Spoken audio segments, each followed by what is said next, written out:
It's the Pete Sousa Show. Sports, Pete.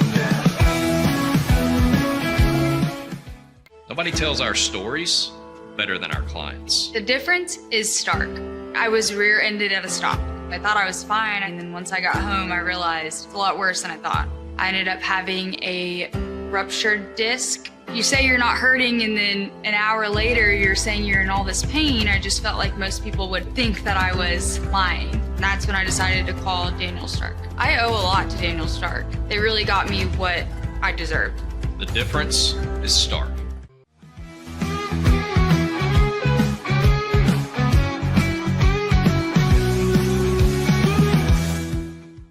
We definitely love our relationship and love Extraco. It's been an amazing experience.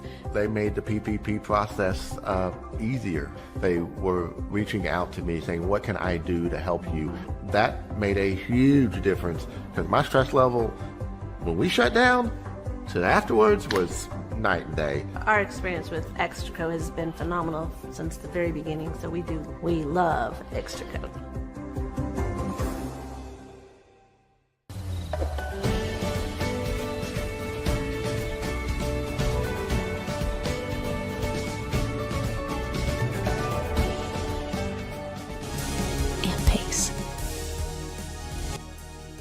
With Ease US, make studio quality voiceovers for your videos online in over 149 languages and dialects. Never been easier to create professional grade videos and voiceovers. Try it today at easeus.com. That's EASEUS.com. Ease US. Hi, I'm Mitch, the co-founder of Cake, a sexual health and wellness company designed for today and designed for you. Yes, you. The entire product line can be found at hellocake.com, and it's also available in every Walmart near you.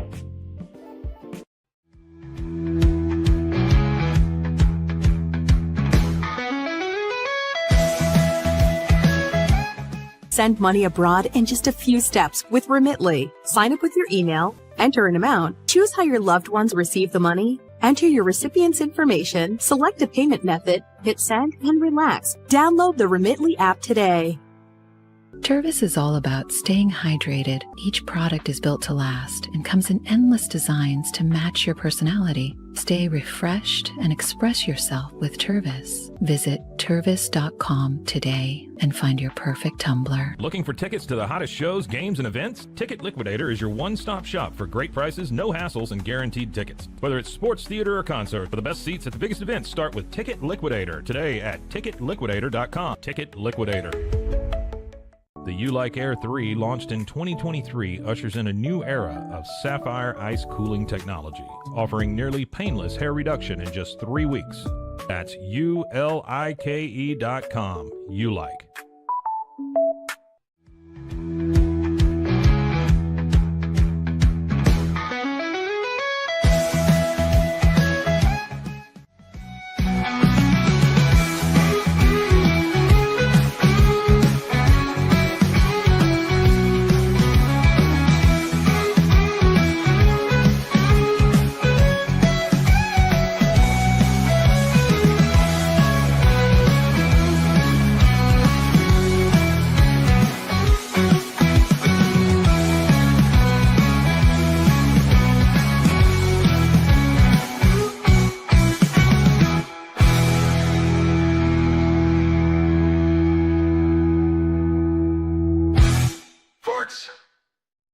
It's the Pete Sousa Show. Here we are live from the compound in the Rogue Media Network building.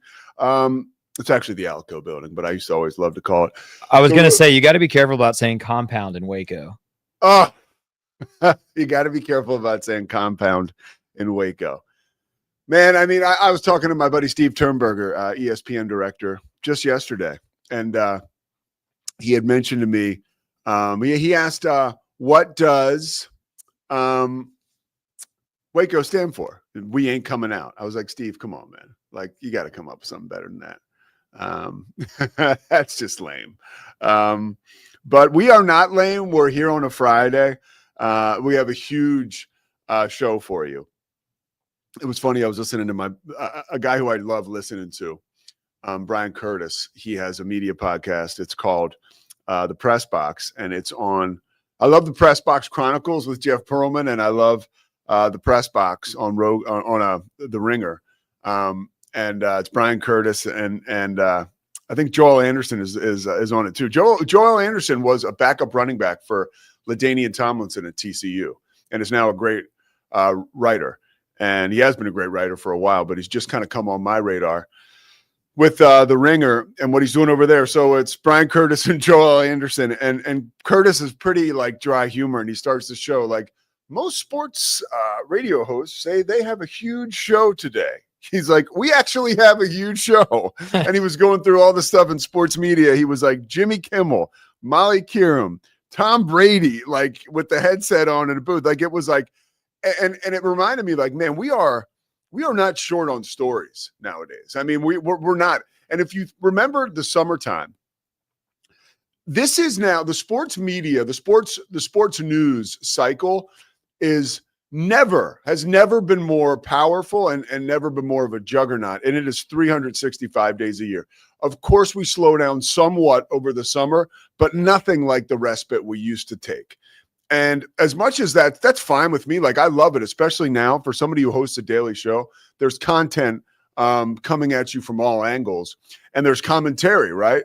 Opportunities coming at us from all angles. And I appreciate it, but there's so much going on today. We're going to talk with Cam Stuart, one of Rogue Media's own, and he and I are going to talk about some of that sports media. Cam and I I went on Locked on Baylor yesterday with Cam, and Cam, when he was in this building last year, we did a lot of stuff together, and we haven't had the opportunity to do as much. Obviously, this fall, just with he's in Boston now, I'm here, I'm traveling. But yeah, Cam and I are going to we're going to link back up. So I'm looking forward to that today. And then next week we got a huge slate. Monday we got Anthony Becht. Tuesday we got Artie Kempner from Monday Night Football, the director there for a long time, and a couple other big guests. David Pollack, I think we're trying to hammer down what day we're going to have him on next week. So a lot going on here, a lot of great guests this week. You know, of course, always thanks to Chris Visser, thanks to Scotty Swingler, and thanks to Slovacics. I mean, Slovacics, that's it yesterday. They put my Dave Aranda rant about him not getting to UCLA, or not the fact that I think he's not going to UCLA online yesterday. And I got a note from somebody that was like, man, your Slovacics plug on this thing is amazing. I'm like, that's because Slovacics is amazing. And on a college football weekend like this, when a lot of folks are going to Texas, by the way, you got the battle for the Iron Skillet, right? That's going on in North Texas, TCU and SMU. And then, of course, Baylor and Arizona State. Texas Tech is going all the way out to Utah. By the way, I went on a radio show in Lubbock this morning. It was a great hit. Talked about Utah and Texas Tech. But then they, on the way out, they asked me to give them a score. And I was kind of like, score. So I said 24-17, Texas Tech. But, you know, the issue with that was I should have gone with my old friend Darby Brown, who's now in Austin doing sports there. Darby never gave scores out. I'll remember to this day, David Smoke and Darby were doing the old version of the pregame show. Now it's the reimagined Green and Gold show that you can catch. I guess it is. What time on KWTX Saturday? Man, KWTX 9 to 10:30 on Saturday morning. 9 to 10:30 Saturday morning. The pregame show starts at 3:30 on YouTube. And the pregame show 3:30 on YouTube. We'll be right out there outside McLean Stadium at the FIMFO tailgate if you want to come by and say what's up. But in a similar setting, a few years ago, David Smoke was like, "All right, Darby, let me get the score of the game." And Darby was like, "David, I don't do scores. I don't do predictions." I was like, "Damn, Darby." And she was like, "It ain't happening," which I thought was pretty cool. It says a lot about Darby.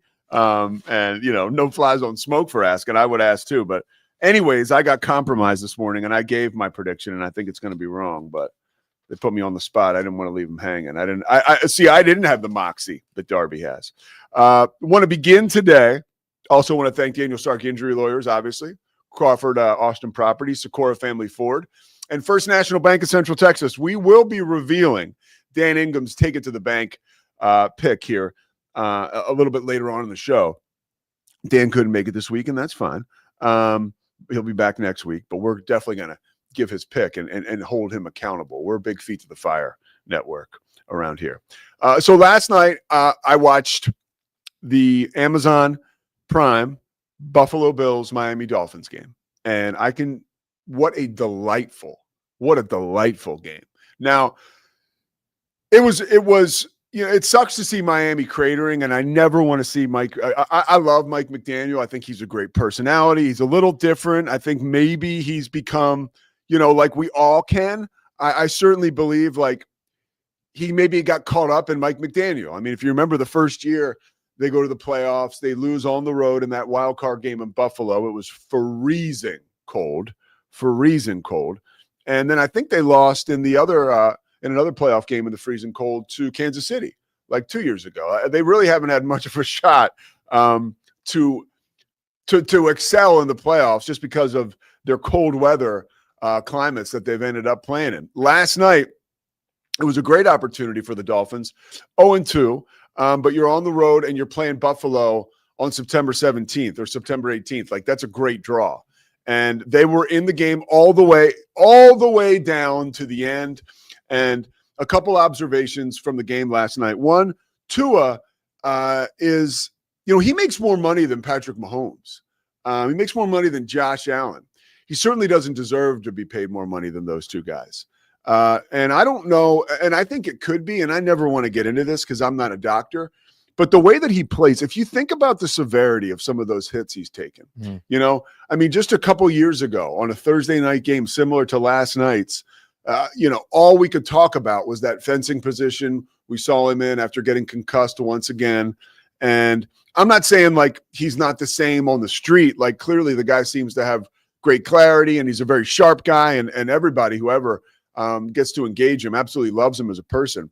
But on the field, you can identify that in certain moments for a quarterback who is making, again, more money than Patrick Mahomes, more money than Josh Allen, he doesn't necessarily seem to have the control over the game that you want your number one quarterback, who you've decided to pay more than anybody else, right? Not anybody else, but almost anybody else, to have just to be a governor of the game. And too often last night, I saw Tua in situations where he was not only sped up, he was completely rushed out of his mind.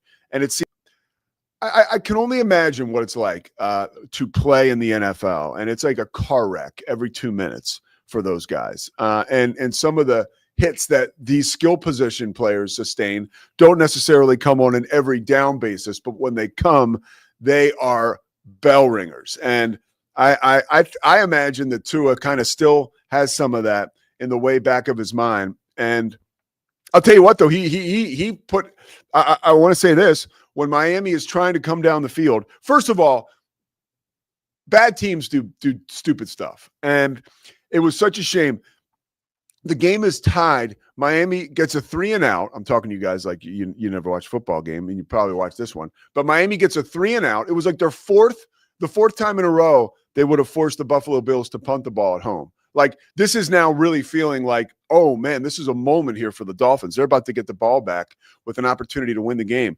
And one of their best defenders, the guy's name escapes me right now, had a chance to block a punt, and he roughs the Bills kicker. And the drive extends, and like you don't give Josh Allen extra opportunities. And he took that opportunity and cashed right in with a beautiful touchdown. And, that led to Miami having an opportunity to tie the game, but backs are against the wall. And they're driving down the field, and it's starting to look good. They get across the 50, and Tua now is sort of feeling like he's in a rhythm. And I appreciate Kirk Herbstreit and Al Michaels. Their team, they couldn't be any more opposite. I believe they totally get along. There was like all kinds of rumors like they don't like each other. I don't believe that at all. I think they totally like each other. I just think they come across so differently on the air that that's a conclusion that a lot of people from far away might draw. I mean, Al is the crotchety old dude, and Kirk is like, man, that was great. Like, and you kind of feel like Kirk is maybe overselling at times. And then there's Al, who's like underselling. I'm like, come on, Al, wasn't that bad. So it's funny. The two of them sort of balance each other out. Al is so far to the other extreme, though. I do appreciate Herb Street for just, he's always himself. I mean, when Josh Allen came back on the field before that drive was extended by the roughing the kicker penalty, Herb Street did an amazing job. Like, they teach you in broadcasting, like, you know, set the table, almost like go back to revisit, you know, the points of the broadcast that we showed in the open, you know, let people understand the documentation of the game and where we are right now. And Herb Street actually kind of took the keys, not like Al Michaels cares, but he was like, man, isn't this exciting? We get to see Josh Allen, probably the best quarterback in the NFL right now, at home with the keys to the car, with the chance to drive his team down the field for a winning score on a Thursday night game. I'm like, damn, this is awesome. You know, like, that's a good job, I think. Like that I was vibing with that. But Tua has the ball back as we go back to what I wanted to talk about on the football field. Tua has the ball. They're driving down the field. You kind of feel like, okay, the Dolphins have something going. And Tua throws the ball with great confidence, right to Terrell Bernard, right? Baylor's own Terrell Bernard, who is such a problem defensively. And he continues to be all over the field. Here he is right now, stepping in front of Jalen Waddle, who, by the way, Mr. Waddle had like 4 amazing catches last night. A huge touchdown, a 4th down catch, a 3rd down catch. Like, good on him, man. He made some huge catches. The Dolphins really showed a lot last night, but that doesn't get you anything. But I want to mention Bernard. When you watch, just knowing football like I kind of do, and having been fortunate enough to be around coaches and to be in rooms where film has been broken down. Like when I was in the University of Richmond, we would, you know, I never played. I had the heart problem, but I would always be with the team. I would travel with the team, and we would watch. I would break down film, like cut it with McShay. We would cut like the tight version and the wide version because Todd was hurt too. So you'd have to checkerboard that. And if you screwed up, you were really going to hear it from the coaches. And Coach Reed was our head coach. And at that point in time, we would actually have to drive to, like, if we were getting tape from, let's say, Liberty, right? Another school in Virginia, we would drive somewhere to meet these people. You'd exchange VHS tapes and drive back. Now, you guys know my story if you watch this show. Like, you know, I'm driving out there, you know, under who knows. Actually, at that point in time, I was just smoking a lot of pot, you know, sober, 14 years almost in November. But I was out of my mind back then. So I'm driving. I bring back the tape. I'm like, wow, coach. I was like, this tape only has the end zone copy. I don't understand. And Coach Reed would be like, that's because there were 2 of them. Where's the other? I'd be like, I'd look at McShay and be like, you have it? I have no idea. And there was a lot of that. I mean, we drove Coach Reed crazy. But I know a little bit about watching film because I've had the opportunity to watch film with guys like Coach Reed, with guys like Joe Cullen, who's now the defensive line coach for the Kansas City Chiefs. Frank Leonard, right, just finished up a career coaching at Penn State, all over college football. So these are guys who really were some heavy hitters. Coach Reed was the defensive coordinator for Boston College the last time they played in a bowl game, and was with Kirk Ferentz at Iowa. He finally retired. Coach Reed actually coached for the Dolphins for a few years. But I say all that, right? I qualify myself to have a little bit of football intel here because I feel like people all over are just like, yeah, that guy was off the spot and the timing was wrong. Okay. Well, last night it was very clear to me that Terrell Bernard had the answers to that test. Terrell Bernard, and I've heard this from people around Baylor, he is not a guy that just like works out, is a great guy, shows up to the facility, practices, and then goes out and uses his natural skill set and everything he picked up at practice to excel and be a problem for the opposition. No, Terrell Bernard is like spending a lot of time in film rooms, right? A lot of time just chewing up tape. This is extra work. And what happened last night was truly like, okay, Tua, there was no reason in Tua's mind that Terrell Bernard should have been there. But it's very clear that Terrell Bernard knew exactly where he should be, right? And he steps in front and he makes that play and he seals the deal. I was actually texting with Cam at the time, and he was saying some nonsense. But I said, hey, Terrell Bernard just sealed the deal for Buffalo against Miami, which I thought was like, it's fitting because I hear dudes like Scotty tell me how incredible Terrell Bernard is. And whenever I watch a Bills game, the dude's making plays. Like every time I watch a Bills game, he's making plays, which means they're usually big games because the Bills games that end up on television, they are one of the perennial teams in the NFL. But when the Bills just randomly come across my television set, it's usually something like a Thursday night game, right? Where I'm going out of my way to watch the only game on at that time, or a Sunday night game, or maybe a 4 o'clock CBS game. You get the picture in the playoffs. But last night too, the Thursday night football, the production is it's really slick. And Amazon, if you remember, we go back now, I think this is their 3rd or 4th year doing this. First of all, I was like, it's weird that I'm conscious of Al Michaels' happiness. I don't know where that comes from. I think it's because I'm an adult child of an alcoholic. You're always trying to lighten the mood and make things happy. Because when my dad came home, I mean, he was the best dad ever. And he did the absolute best he could. But when he would come home, he would, he had us on eggshells, and so what you're trying to do as an adult child of an alcoholic, or the child of an alcoholic, is you're constantly cracking jokes and trying to make people happy, and the comfort and the happiness of everybody else in the room. For some reason, you think it depends on you and your ability to change the vibe. And that can be an asset as you get older. It can also be a complete piano to carry around because that ain't your job. But I still kind of have that. And last night, Al Michaels, the fact that he had a good game in the 4th quarter, and you can tell he was enthusiastic about it, and he was happy about the game and how close it was, kind of, for me, I was like, oh, this is great. Al's happy. This is wonderful. Because 95% of the time in the 4th quarter of those games, you're usually hearing Al complain about how bad the game is, how these two teams suck.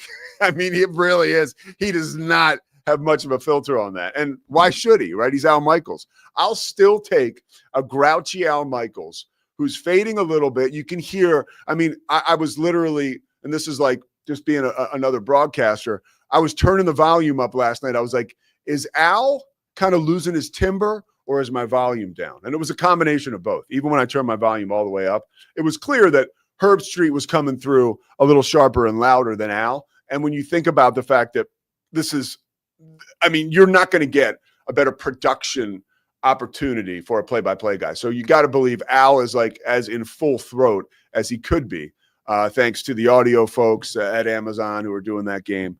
And thanks to the production squad of the production there. So it's always great to watch those games. I think Ian Eagle is coming down, is who will take over for Al. I don't know if that's official yet. I heard Ian Eagle yesterday. I love talking about Chris Russo. So Ian Eagle is on Chris Russo. And this is why I love Mad Dog.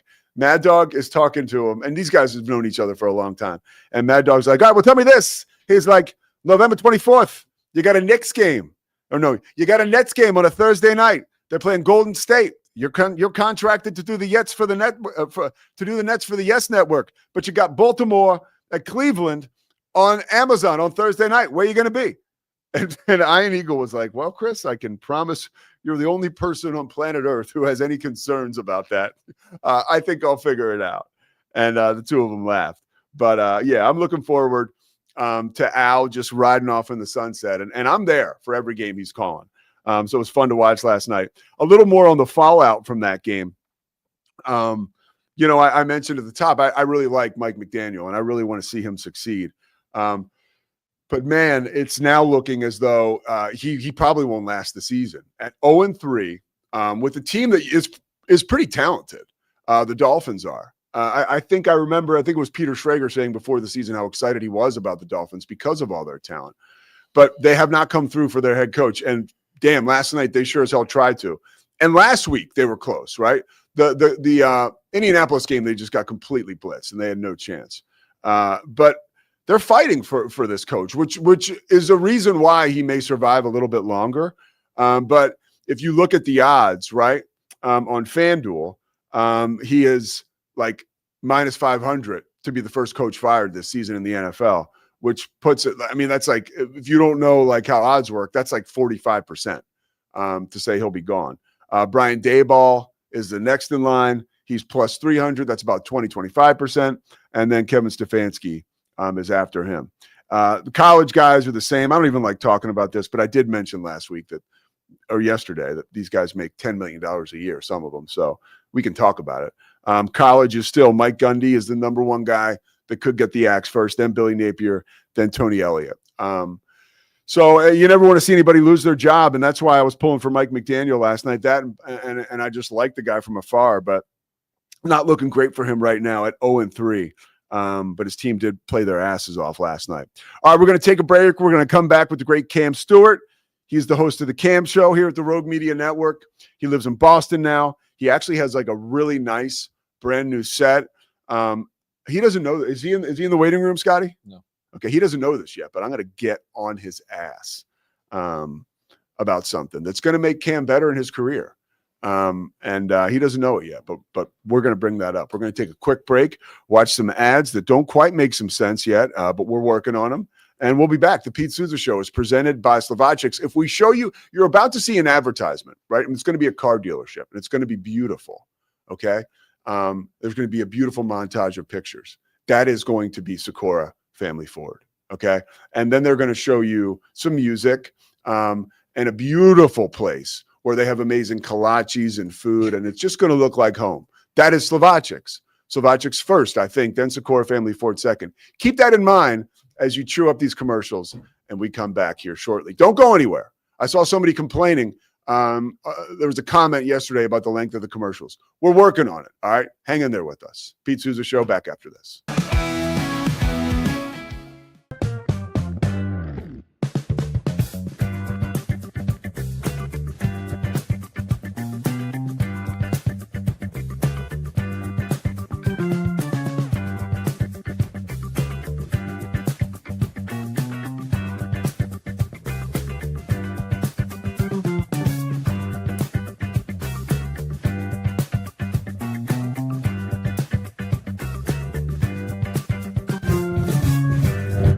Bubble allows you to make it real and for it to actually work.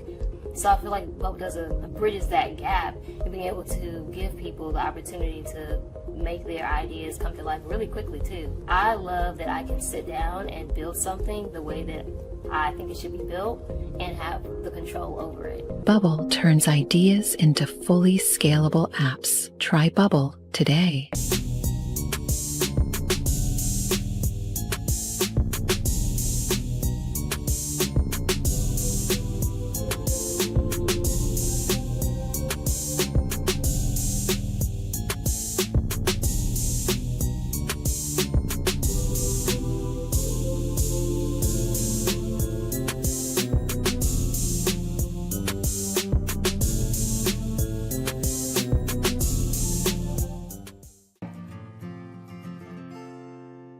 Hi, I'm Jo from Face Theory. You're going to want to have a specific goal for your skincare routine. What do you want to achieve? Active ingredients are really strong, and if you're using too many at once, your skin can get overwhelmed. Don't overspend on products. Choose products that have scientific research behind them. At Face Theory, if you're not happy with a product, just say so, just give us a shout and we'll give you your money back, no problem.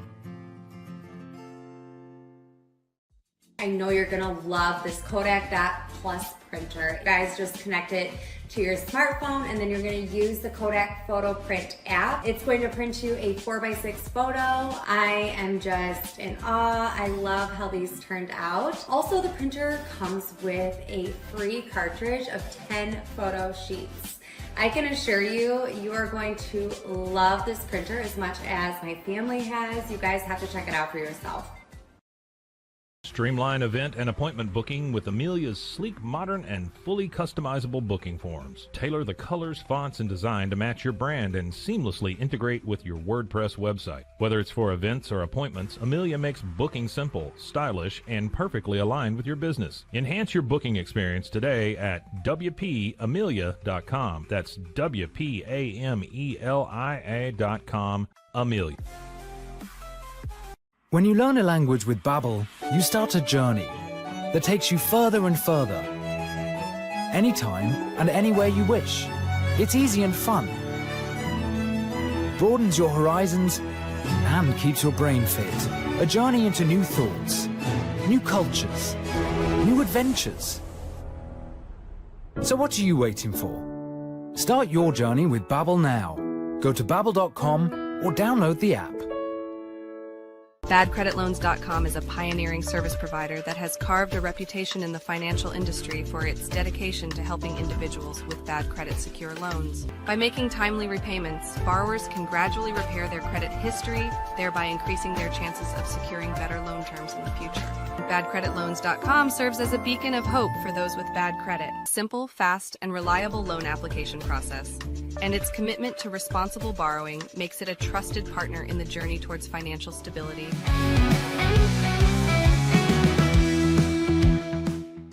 Cameron Stewart. It's a brand new setup. It's a brand new guy. He's got brand new energy. Live from Boston, host of the Cam Show, host of Locked On Baylor. The guy is a media juggernaut. Cam Stewart, what's up, man? Wow. I didn't think you would be able to one up the intro I gave you yesterday on Locked On Baylor, Howard Cosell style, but that was pretty good. I'll take that. When does that Locked On Baylor go up? Is it up now? It's up. Yeah. Friday. I wanted Pete getting you into the weekend. I mean, Pete have the last word on the week, so to speak. It was a lot of fun. I mean, I love being able to hang with you and talk a big Baylor football game, by the way. Well, sure. And the people really like it, Pete. I'm not just blowing smoke. Every time I have you on, people say get Pete on more. And I'm like, really? Pete's a busy guy. Yeah. But I would love to have Pete Sousa on Locked On Baylor as much as we can. I love it. It's some are relating it to my time as a guest on Locked On Baylor. You know, that they really on fondly. Yes. Yes. Hey, what's Drake Tobin up to? I haven't heard from him in a little bit. He's still doing Locked On Big 12. Yes. Yeah. In fact, you can catch him up in your neck of the woods every Wednesday. He flies into DFW to do the Locked On College Football preview show with Gary Patterson. Yes. So do they do that in the studio in Dallas? Mm-hmm. Okay. And Jesse Holley, right? Yes. Yeah. Okay. So they're cooking, man. He's cooking. Yeah, he's been over the stove for some time now. That's our guy. We got to love Drake. I got to get him back on here. A lot of sports media going on, and that's something I'm very fond of talking with you about. You sent me something just before the show, and because I'm going to go on your show, the Cam Show, after this, and you were like, "Hey, maybe we can talk about this." And it was, what was it? The most influential media people so far in the 2000s, right? Yep. And you know, we may talk about this on your show, so it's not like I'm blowing anything. Like, Bill Simmons is number one. So I was thinking the other day, you know how you have those brilliant thoughts in the shower? So I was listening to Simmons again, and I was really enjoying him. And I've been through sort of a roller coaster with Bill Simmons because I feel like I was probably really close to being right there at the beginning. And I've really never stopped listening to him, but I have certainly at times it's been way less enjoyable. Like, he had about a year and a half, 2 years where I would listen to him and then I'd call my buddy Murph and complain about how bad it was. And we would go back and forth. I feel like we've come out of that. I feel like he's on a bit of a heater now. Do you like share the same sentiments? Have you even been listening to him or paying attention? Yeah. So I got to admit, I don't listen to him a lot during football season. I'm really just getting him mostly for Celtic stuff and broader, maybe towards the NBA stuff. Sometimes in the NFL, I'll listen to him like a couple times a year during football season. But I think he's kind of just he's just more comfortable again. If that sounds right. You know, he has Russillo on a bunch, which I don't know what that might look like now, but he had Russillo on a bunch doing NBA and just kind of saying whack ass shit, man. Like he just, and now he's become like a meme on social media again of like this, you know, this is what Bill Simmons is talking. He's talking about, you know, some Pistons memes are hilarious. 16 a game when someone's been assassinated, you know, he's like, that's what Bill Simmons does. And he's kind of just leaned back into it. Like, I just feel like he's more unapologetic than he was a couple years ago, which is what got him to where he was in the first place, was just being unapologetic, sicko, don't really care about anything else kind of thing. So I think he's fallen more into that again. That was a it, but for lack of a better term, and I don't want to get in any like dangerous territory here because that's not what this is about. But him and Russillo, they were dangerously close to getting canceled. Like after they had one podcast after like all of the terrible stuff that was going on in our country, and it was and then they had this podcast that was in question. They had to apologize about it, And then there was an article in the New York Times, and Simmons was quoted like, "What am I supposed to do?" Like, because they were saying he didn't have enough diversity. He's like, "This isn't an open mic night. You know, I have to put people on who I know." I remember that was a quote, and I felt like he was very careful after that, which I would have been the same way. You work your whole life to build this thing, and you're up against it. Do you think there was some of that? Yeah, probably. Yes. And the big Spotify deal comes along with that, Yeah. all of a sudden you kind of have a bit of an overlord there.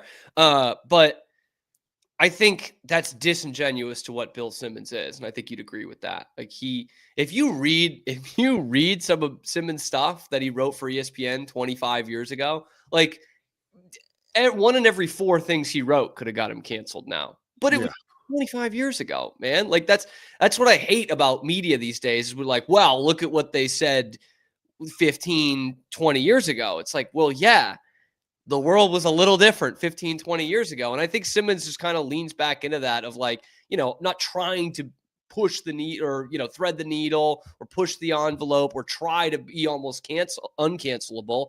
He just wants to cut it loose a little bit more. All right, Kirk Minahan. Thinking about that stuff. Love Kirk Minahan, man. All right, so and I have a real question for you. Yeah. So yesterday I don't watch Minahan. I saw a clip, right? Mm-hmm. And he works for Barstool, right? Yes. Yep.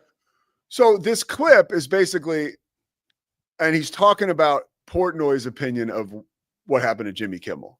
And Portnoy, who is his boss, who I've seen take Minahan to task. So I'm just kind of dropping in again from 30,000 feet, thanks to my social media. But like, he is really going after Dave Portnoy about the way that Portnoy handled the Jimmy Kimmel thing and what Portnoy had to say about it, to the point where I was like, you know what? Wait a minute. I need you to debunk this for me, because these two guys work together. I've seen this before, right? This major WrestleMania between these two guys. It honestly, dude, it feels like, what do they call it? Like a work or like kayfabe. Like that's what it feels like. It feels like it's almost not real. Is there a chance it's not real and some of it is like completely, juiced up? I don't think it's not real. I think it's real. I think because as someone who listens to Kirk every day, the opinion that he's sharing in there is something that he shares all the time. All the time. And this one kind of came to a head, right? He basically said the far right are a bunch of pussies because of how they're reacting to this. And I saw that Portnoy tweet and I was like, oof, really? Dave Portnoy here? Like this is Dave Portnoy in 2025? Very interesting considering, how the company kind of came to be. But on that same token, the thing that I am critical of Kirk on a little bit is a couple of years ago, a bunch of the Barstool employees, when all the George Floyd aftermath was happening, a bunch of the Barstool employees were like, I got to rethink if I'm going to be able to work here. Because Dave said a bad word when doing a rap and was like, I don't know if this guy's racist or not and blah, blah, blah. And Kirk was railing on these employees on his show, being like, if you don't like it, you don't have to work here. Like that is your boss that you're talking about, who's giving you a mic. He's giving you a platform. Like you don't have to do this.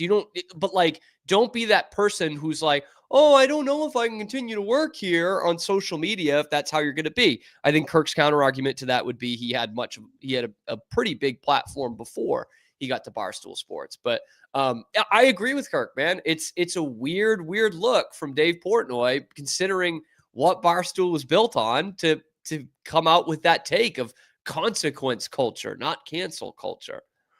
Well, look, I think it's real. I do think it's real. Okay, so it's real, and I mean, that would make sense because you look at just how hyperbolic everyone is right now in the wake of that Charlie Kirk tragedy, and then Jimmy Kimmel's comments, and there's just like, I mean, honestly, I'm not trying to be kumbaya guy, but there's way too much hate and negativity out there. Like I was looking yesterday, I was like, why do we all hate each other? Like we cannot be this far apart as a country. Like you can't have two people that work together be so.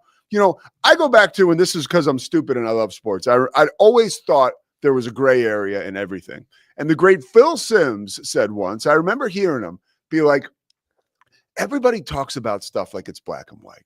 And Simms was like, having been a player, having been in the locker room, having experienced all this stuff, all these experts talk about, let me assure you, there's a gray area, and there's a gray area in everything in life, but we can't seem to find it here.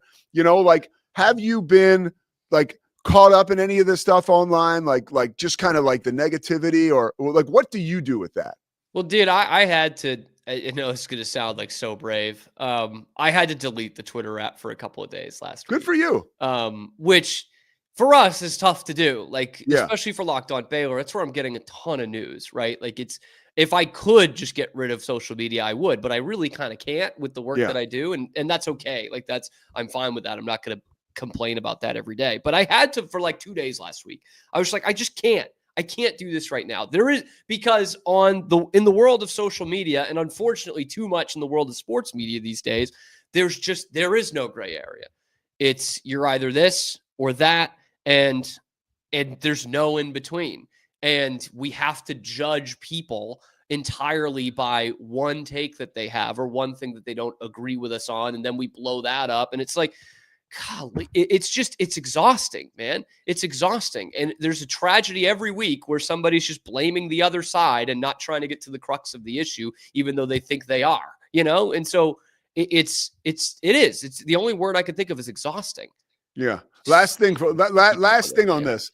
To somebody like Cam Stewart, who is quite the personality, do you worry about like free speech and stuff? Like, does this, and because you got journalism in your bones, like, can I say I'm not like, but maybe that speaks to me just not like wanting to look at it closely enough. Cause I just don't even want to get like super negative and miserable. I just don't want to live in that. That's just not how I operate, dude. My operation is to let the sunlight of the spirit shine through me onto others. I try to keep it positive, Yes, you do. I do. Yes, you do. I feel that. Let me say this. I'm more worried about what college football is going to look like in 10 years than I do about what free speech is going to look like in 10 years. I just think, I don't know, college football could really fall apart in the next 10 years. I mean, there's some worry about some free speech, but like, again, man, we're not living in North Korea, dude. Like, I need to see people slow their rolls. And it's been 9 years of that kind of stuff. I'm like, dude, we're really not that. Like, women can drive in this country and can go to college, and you can be just about anything you want to be in this country, whether the people on Twitter like it or not. Like, you know what I mean? The thing that I do get kind of worried about, and this is obviously a smaller deal than free speech in general, but like free speech in comedy.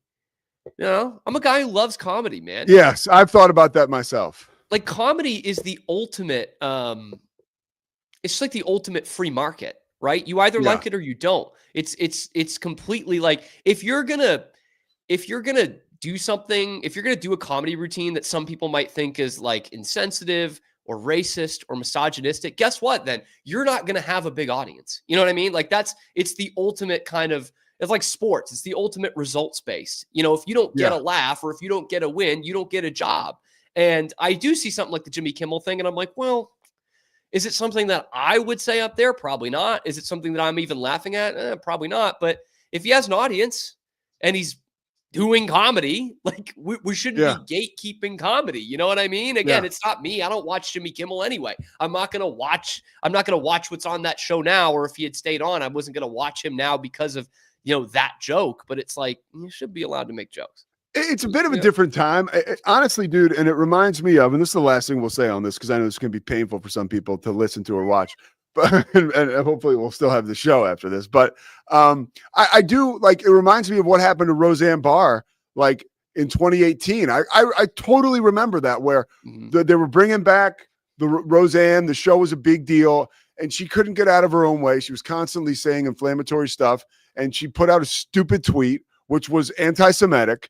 And see you later. You're gone. ABC, same. I mean, so like, and I know the circumstances are very different, but I just believe, like, this has been going on for some time. There are certain guardrails that you're aware of, and if you go outside those guardrails, like, I'm sorry, it's just, I don't know. I actually totally agree with that. The thing that I would, the line that I would kind of draw between those two is, like, Kimmel's supposed to be talking about news of the day every day. You know what I mean? And supposed to be making it funny. Roseanne, like, totally get that, man. Like, you Yeah. got bosses. It's the same way. It's no different for us, really. I mean, Yeah. Roseanne has much more of a leash, obviously, at that point. But no, if Corey Dickman walks in here and says, "Hey, I don't like what you said yesterday," you could shut us down for this segment right now. Yeah, you're done. He Yeah. could All right. fire So us right let's. now. That is the risk that you Good take. point. I every like day. it here. So we're going to move on. All right. When you're watching, and I don't even know if you cared enough to watch the game. And, this goes back to your boy, Kirk Minahan. You can't have it all. Tom Brady. Yes. Tom Brady basically coaching for the Raiders the other night. Like, that was like, that one failed the eye test big time. And I'm not saying that Tom Brady is giving away like huge secrets, but it still kind of sucks for anybody who's not Tom Brady. He's probably not giving away huge secrets, but who knows? Like, who knows, man? Like, there's a reason why we don't have guys who coach on Sundays and call a game on Monday Night Football. Like, there's a reason why we don't have that. And Brady's an owner, but like, if he's conversing and having these meetings with his coaches every week, like that's a big deal. He is getting more access than any other owner in the league to the league's coaches, and then goes back and meets with his own every week. Like, it is bizarre. I don't think it's good. I really don't. And I thought of this the other day. This is obviously not something they'll run into this year or maybe in the next couple of years, but like, what if Fox has the Super Bowl and the Raiders are in the Super Bowl? Like, what do you do then? You know what I mean? Like, yeah, it's like, how do you get to that? Or there's absolutely a roadmap to the Raiders being good next year and having a big time 4:25 Eastern kickoff and a game on Fox. You know what I mean? How do you do that? I don't like it, man. It does go back to the Kirk Minahan thing. You can't have it all. You can have your ownership stake in a team, or you could have your couple $100 million deal with Fox and do these games for the next 10 years. But to me, I think the NFL should be like, you know what? Actually, you can't do both. It's just, you can't have that much access to the rest of the coaches around the league and then be owning a team in the league. And I get it from the other side. Like, coaches know that too, so they're probably not going to share everything. But like, you've been in those meetings, Pete. College football coaches. They will tell you. There's quite a bit of information being tossed around there. And there's another side of it too. Is now like and is now, if I'm like a broadcast junkie and I'm 1,000% behind Fox, I'm like, yo, they may not even tell us stuff that they normally would. I don't care if that guy's on Zoom or if he's in the room. Like, I'll have guys tell me, hey, we're going to run these first two plays. You know what I mean? And that's how we're going to get this guy involved. Or this guy right here, he's starting today, but that guy's our quarterback. That guy and you may see him real today. Info. Yeah. Yeah. Like that stuff. I've heard that stuff this year. Like, so I totally agree with you on that. I think, and I want to ask you, because you're somebody who kind of knows Tom Brady, like, 20 years in New England, like you're obsessed. I think he's kind of being, I don't want to say greedy or selfish, because he's not. It's not that big a deal. But like, I do think he's, Tom Brady's a dipshit like the rest of us. Like, at the end of the day, like, why is he even in that booth with that headset on? Like, that is an ornery move. You know what I mean? And man. To me, it was honestly like, wow, Tom Brady's. To me, it really was like Tom Brady's just as stupid as I am sometimes. Like, it's good to know, Yeah, it's like, that is a bad optics thing, I think, for Brady, because I think everyone's thinking the way that you just said it. Like, what is this guy doing? Yeah. Like, and he may have called somebody afterwards, like his boy Yo, his agent, and been like, yeah, that wasn't my best move. Yeah. He probably did. It is also, the whole thing is bizarre that Brady is with the Raiders, man. Like, week 1 of the season, he played 20 years for the Patriots. Belichick's not even there anymore, and he's rooting against them because his team is facing them. Like, it is weird to see him with the Raiders gear and the headset. But yeah, in terms of coupling that with the broadcast job, to me, I don't think that should fly. I'm sorry. I know that's an old man take. I don't think that should fly. Last thing on this for me, like I said it right here. I think it's another great example of like, and again, I don't whatever. I don't have an issue with this really, but because it's always been that way. But like people with extreme wealth, like there's just kind of a different set of rules. I hate to say it, but it's kind of always been like that. And this is like a real glaring visual example of that, but it's nothing new. You know, it's a different set of rules for people who are super powerful and can generate a lot of money for the NFL and for the Raiders and for Fox. This is a prime example of anyone. I think this way about Brady. I would say this about LeBron, Curry, maybe, like all these big time stars, you know, whether it's or Taylor Swift, you know, it doesn't have to be just sports. Like, when was the last time someone told these people no? Well, the Giselle thing. But other than that, when was the last time these people got told, no, you can't do that? No, we don't want that. You know what I mean? Nobody's told LeBron no since he was 14 years old. You know, it's Brady since he was, 25. No one's told him no in a quarter of a century here. So when he's thinking, can I do Fox and the Raiders? It's not even a discussion in his head. He's like, well, of course I can. I'm Tom Brady, and that plays right into it. Could he do it if he was, Chris Sims and he married into a lot of money and he had the money to own a stake in a football team and then do a broadcasting job? Probably not. Yeah. But Tom Brady probably can. By the way, that's a great call. It's holding Goodell by the balls, man. Well, let's go to the one guy who has told Tom Brady no, Bill Belichick. Okay. They play UCF this weekend. I love him calling. If you've ever called a university or UCF game, they are like, don't call us Central Florida. Don't call us Central. We're not the Golden Knights. There's like a whole list of shit. And Bill Belichick, I think in one press conference, was just like he's like Central, Golden Knights, that's classic Belichick. But like, how do you think he's done with the media so far and managing? The last time I had you on, you and I were talking about the Jordan Hudson stuff. And like, look, I got to tip the cap to everybody involved. I don't know how they shut it down, but they did. They have. And, we said that would happen. We said that. Good on them. You said that would happen. I didn't know. Well, so good on them and good on you. But how do you think he's been with the media so far? I mean, good, warm. He's been warmer than he was with the Patriots, which he did kind of soften up towards the end of his Patriots run. I think that last year in 2023, at one point, he apologized to the media for how he acted. And I was like, Belichick's never, ever done that. I think he's doing well with it. I do. Obviously getting Jordan out of the picture, huge move. Okay. Now you're not feeling like he's totally going off the deep end here. Although he is still coaching at North Carolina. That's a weird thing to say. And he is still with her.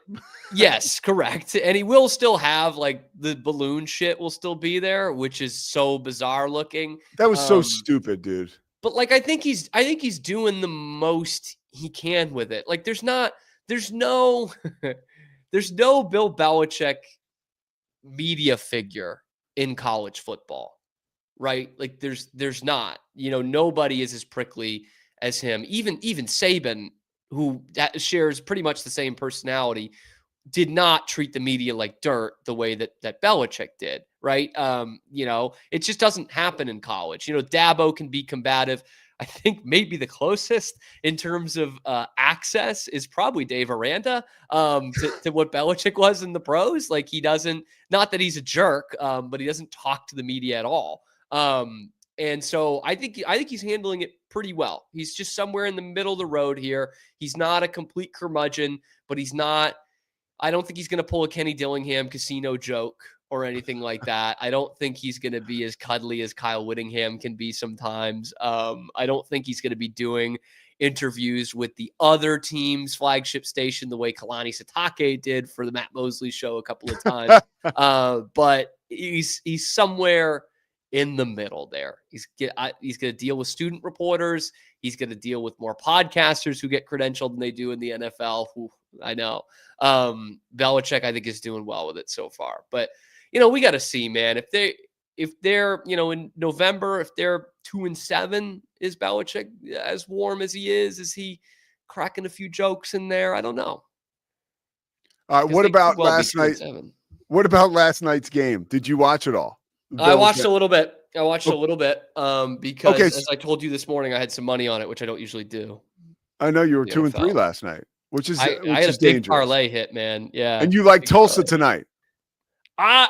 Sneaky like it. I think I threw $5 on it. Like I'm just okay. Plus 11.5, $5 to win 10. I feel okay about it. Okay. Did you like Al Michaels last night? What are your thoughts on Al? I mean, I know you're a play-by-play nut like me. What are you thinking about Al right now?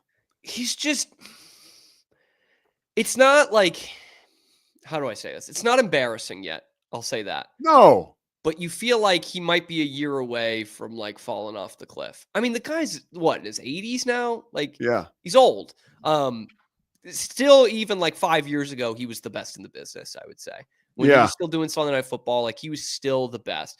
And like he's 80. He's 80. He hasn't lost his fastball necessarily, but where it used to be 96, it's like 92 now.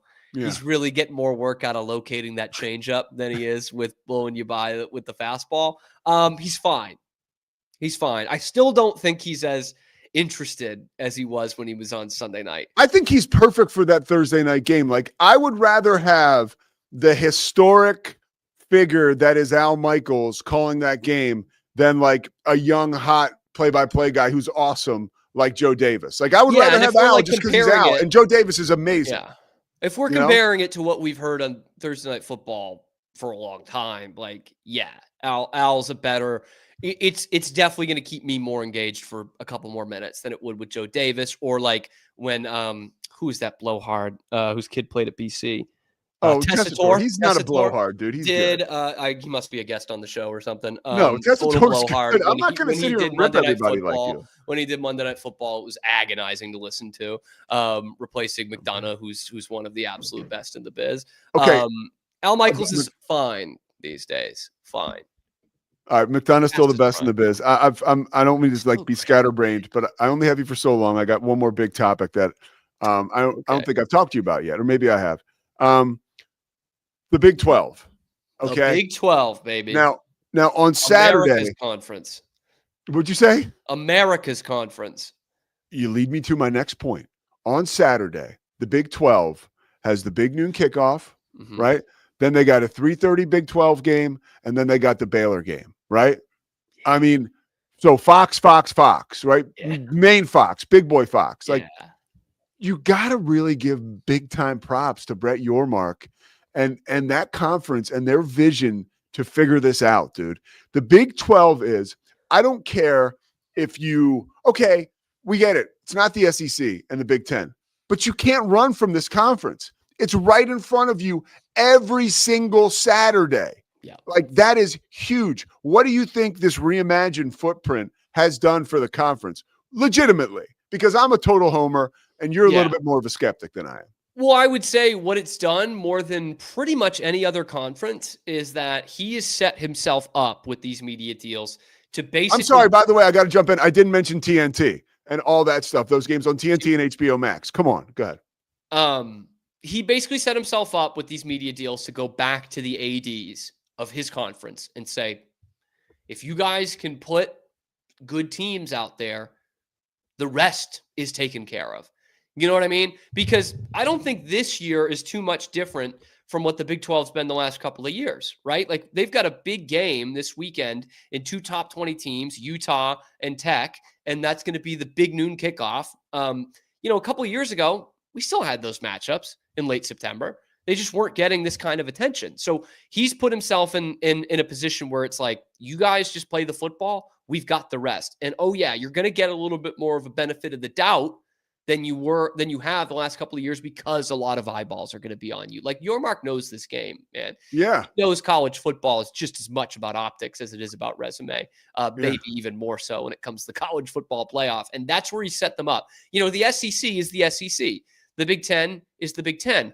When you compare yourself to the ACC, which is what the Big 12 has to do, you had a top 20 matchup last week that included the best college football playoff contender in the ACC in Miami. That game was on the CW, Pete. That game was on the goddamn CW.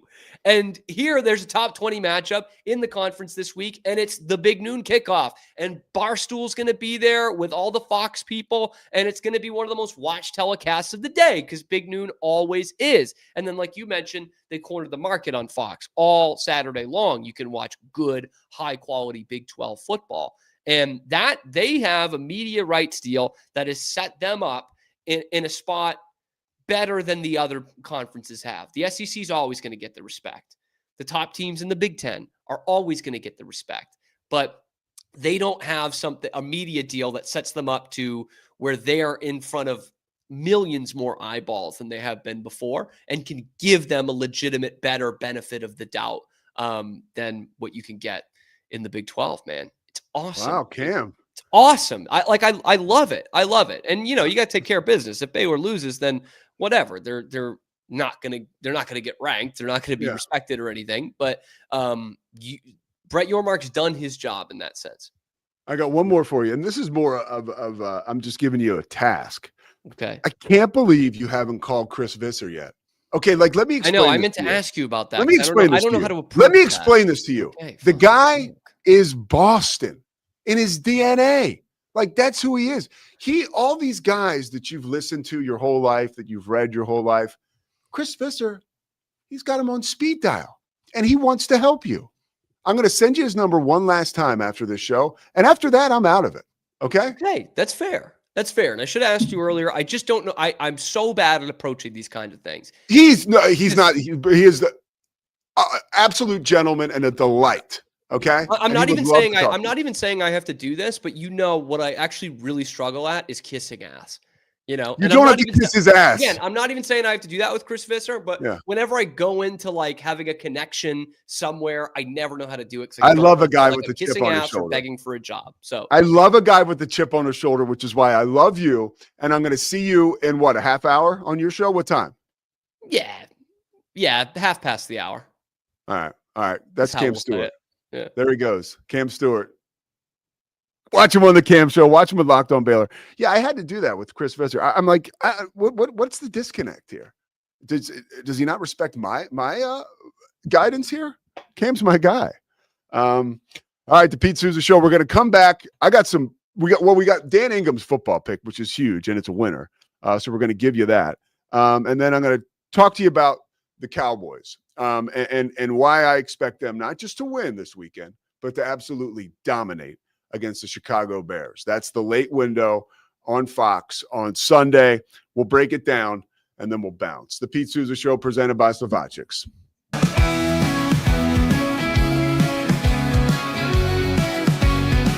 It doesn't matter if your investment budget is small or big. All you need is Benzinga Pro and its powerful news alerts, price tracking, and portfolio monitoring. Subscribe now, and we'll skyrocket your portfolio today. Experience with the Bosley MD hair regrowth kit was amazing. It was easy to use. It let me take off my hat. I could go in public and have my picture taken and feel normal again. BosleyMD.com. Join us at golfpartnerusa.com and discover why we're the trusted choice for golf lovers worldwide. That's GOLFPARTNERUSA.com. Golf Partner.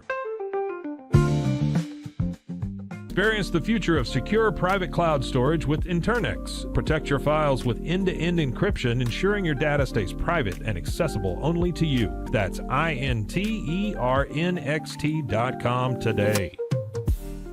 Apollo Neuro is a new kind of wearable that helps your body recover from stress, that helps you calm down and feel better. You sleep better, and you can get back to being yourself. Learn more at apolloneuro.com. Protect your online privacy with NordVPN. Browse securely, access content from anywhere, and keep your data safe with military-grade encryption. NordVPN.com. That's NORDVPN.com. Our patented handles were launched in 2018. We continue to push the boundaries of strength training. Join us in making your training more natural and effective. Visit Engels90.com to learn more and revolutionize your workout. Dive into adventure with Scuba.com, your ultimate destination for top-tier scuba and snorkeling gear. Whether you're a beginner or a pro, trust Scuba.com for the best in diving equipment and expert guidance. Explore now at Scuba.com. That's SCUBA.com. Scuba.com. At Fullwell, we bring together the expertise of registered dietitians, MDs, and OBGYNs to give you the best fertility support. Fullwell, your trusted partner on your fertility journey. Visit us at fullwellfertility.com. Experience the perfect blend of exquisite craftsmanship and life-changing technology with Gevi. Every product is built with precision, featuring specialized parts that ensure durability, efficiency, and safety. Upgrade your everyday with Gevi. Visit us at gevi.com to discover more. It's the Pete Sousa Show. With San, owning iconic furniture no longer requires paying a premium.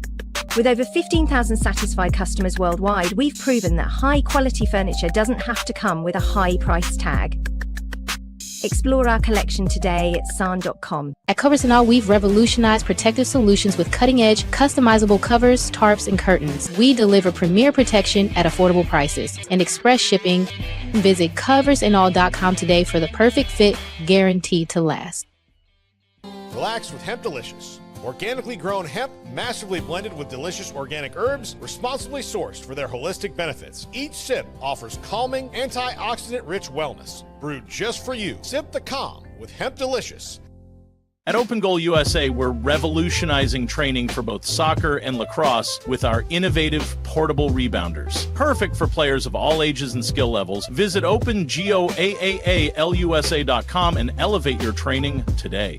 Get paid faster with Bill, the easiest way to send, receive, and manage your payments. No more delays, no more hassle. Whether you're a freelancer or a business, Bill makes payments seamless and secure, simple, fast, and reliable. Sign up today at Bill.com.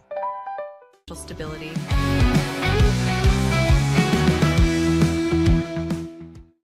All right, the Pete Sousa Show presented by Slovacics. We are rocking and rolling here on a Friday. Really cool to talk with Cam Stuart. And you know, we kind of like tackled some dicey topics, and you cover them the best you can. I really am discouraged with like just how palpable the environment is. You know, it's I guess not palpable, just how negative, you know, and like I don't want to say maybe it's toxic. I don't know, but I wish as Americans we could just all come together again. And I think we will find that place again, but man, it's ugly out there. So my only advice to anyone, okay, this is real advice. Okay. When you see these people and they're lashing out, whether it's on social media or on, I don't care what side they're on, right? They're hurting. Truthfully, like people are in pain right now. And when people are in pain, they tend to, you know, act off of fear, which is like, it's not like a knock. I do the same thing. I'm sure I'll do it later today. It's a normal human emotion. And I think a lot of people are scared. And so that's why you see a lot of what you're seeing right now. So try to put that in your mind before you react or you conjure up some negative thought like I have done recently. I'm talking to you just as much as I'm talking to me. I promise you that. All right, let's get to Dan Ingham's pick.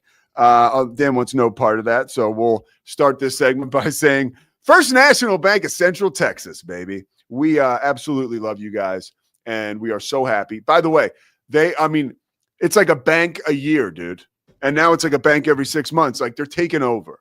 So don't be surprised wherever you go that you won't see First National Bank of Central Texas, right? And if you do, put your money in there, right?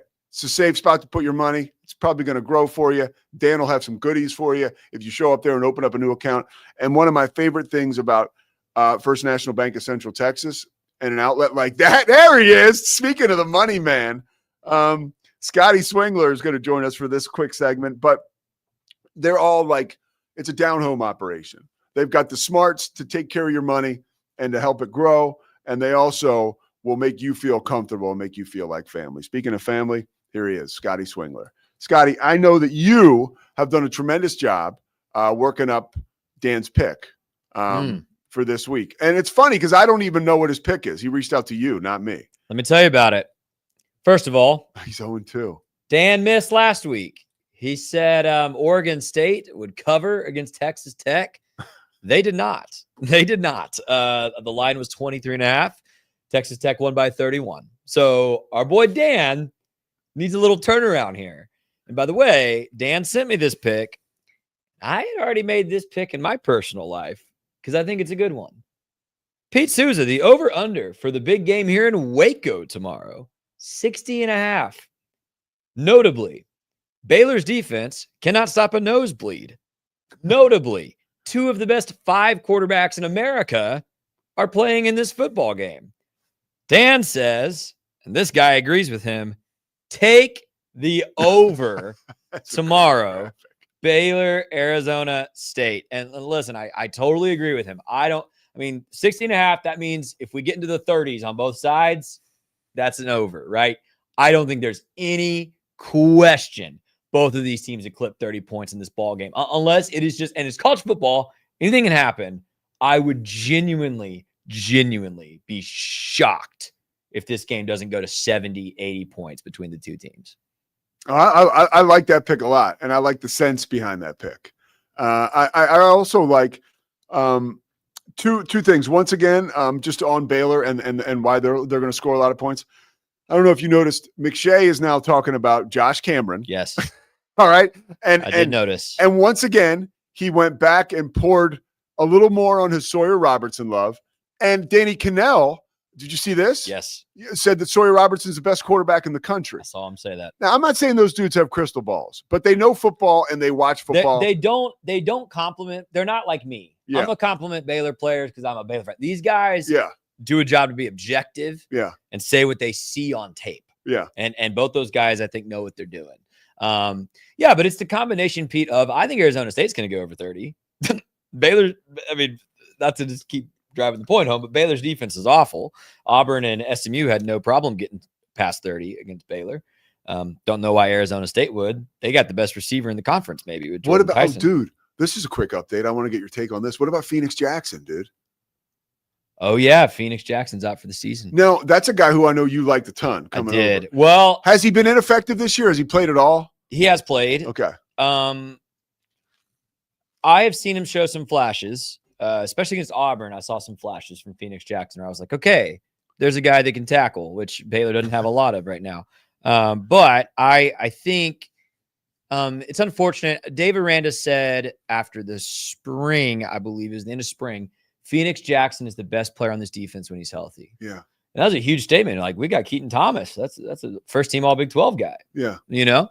And so I think I expected more from Phoenix Jackson, but now that he's had surgery and he's out, I wonder if he was ever healthy in those first 3 games or if this was something that was lingering. I don't think we actually know the details there. Okay. And so, you know, I wish him well. I hope he recovers and gets to come back next year. And listen, Keaton Thomas is also supposed to be back next year unless he jumps to the league, which he's a little undersized. Who knows? But we're going to need him. We're going to need him at Baylor. So he tweeted out something sweet about, you know, God's plan. Yeah. It's all good. I like that. I was like, he's got good, you know, Baylor's pretty good about Yeah. Cultivating that. And he's got a good spirit about him. But it's a loss just because Baylor didn't have a lot of, like, Baylor has question marks about starters on defense, let alone its depth. So even though he was rotating in with Kylan Reed, Travion Barnes, there's a few linebackers that have kind of rotated in there next to Keaton Thomas. He probably has the highest upside out of all of them. So definitely a bummer. Definitely a big loss for the Bears. Do you like Baylor winning this game? Excuse me. Well, Pete, I said I wasn't going to pick this game till tomorrow. You can wait. You can wait. I tend to be I'll just say this. I tend to be an optimist. Okay. The question that we will answer this week, we said this on Please Bear With Me Sunday night. Is this 2012 Baylor or 2014 Baylor? Both of those teams had bad defenses. Defenses that force turnovers, can make some plays here and there. Bad defenses, though. Well, the 2014 team almost went to the playoffs. But had a bad defense. Yeah. Here's the difference. The 2012 team's offense, despite breaking school records, despite Nick Florence having more total yards than Johnny Manziel going into the Heisman ceremony, they went 8-5 because against West Virginia, they lost 70-63. Like, that was a typical experience in 2012. I could see this team being that, or I could see this team being 2014, where every week we're like, man, what's our defense going to do? And Sawyer and Josh and Bryson and these dudes just outgun everybody. So are we going to go 8-5 or 11-2? I'm looking up the schedule. Hold it on. could be either way. It could really be either way. Either way, I believe in this offense. I need to see more from the defense. Sam Levitt is scary, bro. Scary, especially after what Jackson Arnold did to you a few weeks ago. Let's just walk through this, Yeah. okay? Because I think you can't underestimate how important this game is. Okay. Oh, it's crucial. And Ganaway said Sunday night, the next 3 games are the most important 3 games of Baylor season. This one, and then you have to win the 2 after that. Oklahoma State and Kansas State. Well, that's have my to. point. You should You have to go 3-0, right? Okay, let's just look at this, right?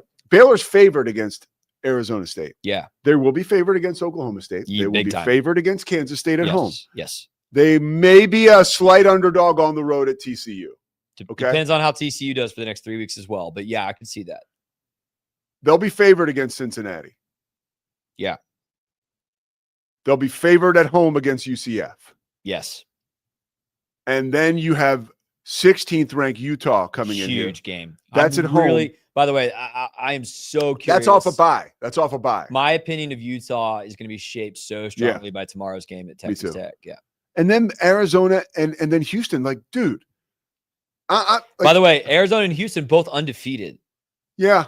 Good point. Like, I don't know that they're that good, but they might be. Yeah, they might be. But what I'm saying is, like, and I said this before the season started, like, it is so easy to have become a prisoner of the moment with that Auburn game. That's your first game. That's all you saw. Auburn is like, we're going to find out a ton about them too tomorrow when they play Oklahoma. I think Auburn's going to win that game, by the way. Well, they better, because I saw Hugh Freeze is still like up there and coaches to get fired. I was like, wait, what? Yeah, they need to win like 9 games this season. But by the way, that you want to talk about like a college football like situation, and you got Jackson Arnold going back to Oklahoma, where John Mateer, a guy he played against in high school, is everything so far that he couldn't be. So he has a chance to go in there and rip that out of them. I'm rooting for Auburn. Like I think they can win it. I'm also rooting for them, not just because it helps Baylor's resume, the better Auburn is, but that would be a cool story for Jackson Arnold. And I hated Jackson Arnold going into week 1 for obvious reasons. Yeah. I'm kind of pulling for the kid now. Like I like seeing people overcome and triumph, and that would be a cool story. It'd be really cool for. All right. Speaking of cool stories, let me talk about the Cowboys and then we'll get out of here. That's Scotty Swingler. Catch him on Green and Gold tomorrow with me on KWTX, and then later on YouTube. Okay, I had some notes here about the Cowboys, right? And they are, let me get the point spread up for this just so I'm accurate here. Because, and make sure you do all your fantasy betting on Underdog. Scotty, I got to do a better job with promoting Underdog. I mean, I'm playing it. They're amazing. And I know you're throwing a tantrum over there because you've tried to help me before. I'm just telling on myself, okay? Underdog is an amazing sponsor for us. You go there. It's so simple. You just get online and boom, okay? And they do a great job. Make sure you download the app too. I've been using it, and surprise, surprise, I'm kicking ass. I'm winning. All right, let's talk about the Cowboys now. The Cowboys, let's see. So they play, obviously, the Bears. And I mentioned the game was on Fox in the late window. It's in Chicago. And the number right now is Dallas minus 1.5. I thought it was higher than that, and it should be. The Dallas Cowboys are going to make a statement on Sunday. And they're going to make this statement for a couple reasons. One, because Dak Prescott is playing some of the best football. I know it's a small sample size, but he's playing some of the best football we've seen this guy play in a while. And not my words, right? The great Troy Aikman. Troy yesterday was talking about Dak. I think he was on the ticket in Dallas, and he had mentioned that he's never seen Dak in this much control. And he's ecstatic about it. He feels like Prescott has been surgical over the first 2 weeks. And I think that is something, and we probably should expect it, right? Because he's the highest paid quarterback in the league. That's still right, Scotty? Yeah, he's the highest paid quarterback in the league. Scotty says that's why we don't have him in this segment. He'd run it right off the tracks. He says, unfortunately. But I think there's a reason why he's paid all that money. And I think we're starting to be reminded of that reason. Last year, this guy got hurt, dude. And if he is healthy, the Cowboys have won. And the Cowboys have won a ton of regular season games over the course of Dak Prescott's career. So it's not unthinkable for this team to have a real productive year and be a playoff team under the tutelage of what is now like a veteran, fit, slick, sharp Dak Prescott. And you look at some of the tools on the outside, Pickens, Lamb, those guys specifically in this game, Jason Ferguson as well. Chicago's secondary is completely banged up, right? If there's one team in this league that you want to face, if you're a quarterback right now, it's the Chicago Bears. And on the other side of that, the Cowboys get back Tyler Guyton. Diggs is back. I mean, like they're ready. Like they're as healthy as they've been in a while, despite the loss of Cooper Beebe, which is a big deal. I mean, he's out for 6 to 8 weeks, and working with quarterbacks, when you lose your center, there is quite an adjustment to be made there. So you have to hope the Cowboys, Brooke Hoffman will be starting in place of Beebe. You have to hope that, he will come back. He will come out there and just be able to steady the ship. If not, then they'll get creative, right? And you'll see a guard come over, play center. Hopefully Hoffman is the guy for Cowboys fans. But you also, and I didn't mention, Kevontae Turpin is back. So you got 3 huge players back. Diggs is back. Turpin is back. Guyton is back.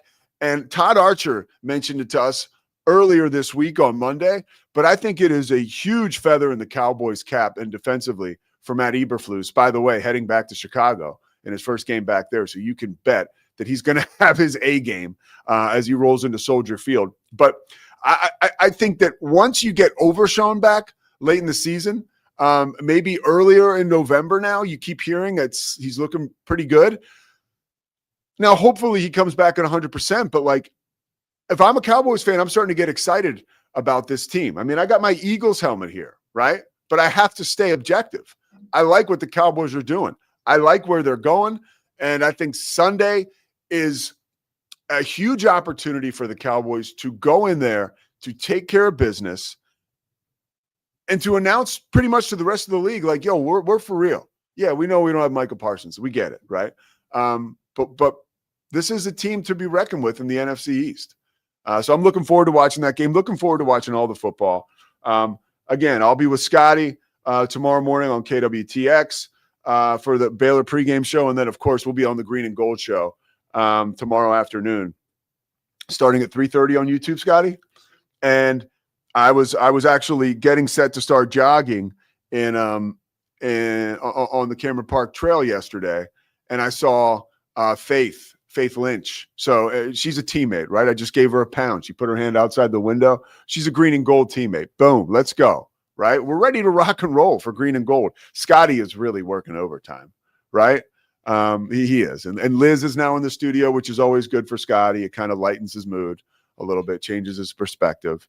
I actually kept the windows open today at Scotty's behest, and I think that I think it's something we might stick with, Scotty. Good for everybody's mental health. It's definitely is good for our mental health in here. Yeah. And it kind of urges me to stick around and do more after the show, which is always nice. All right. I'm going to be on Cam Stewart show coming up here in a little bit, so I got to bounce. Check out Inside the 12. Every Big 12 market you're in, you can see it on the tube here, probably tonight in your market. You can check your local listings and then watch it on HBO Max, watch it on True TV. And it's on the Big 12's YouTube channel. Make sure you like and subscribe for this show. Yeah, we're up to, I think, 85,000 subscribers right now. So we've witnessed a little bit of a surge. Yeah, just keep watching, man. Keep joining in. I so appreciate everybody and the opportunity that we've been given here with this show. All right, I'm terrible at getting out of here. For Scotty Swingler, for Chris Visser, for the whole team here at the Rogue Media Network, I am Pete Sousa. We will see you on Monday.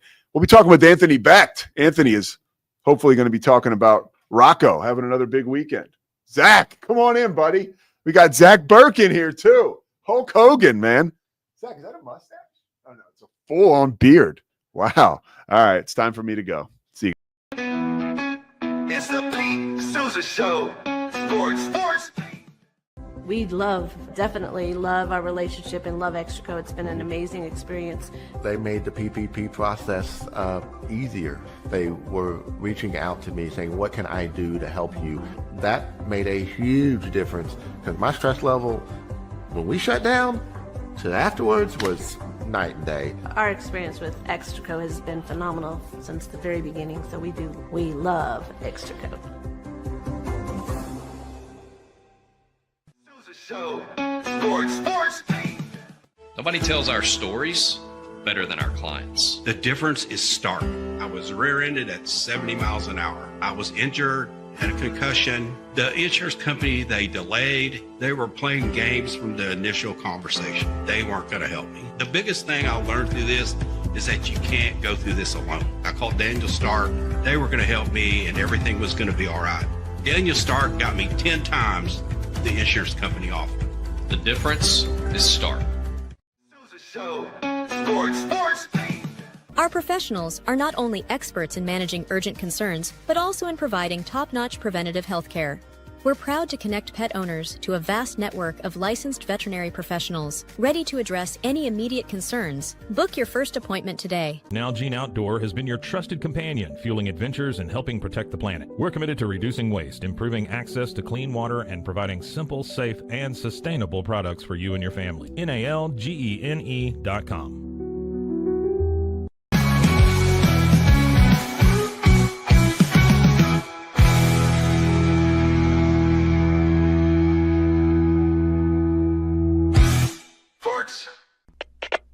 We are Rogue Media Sports.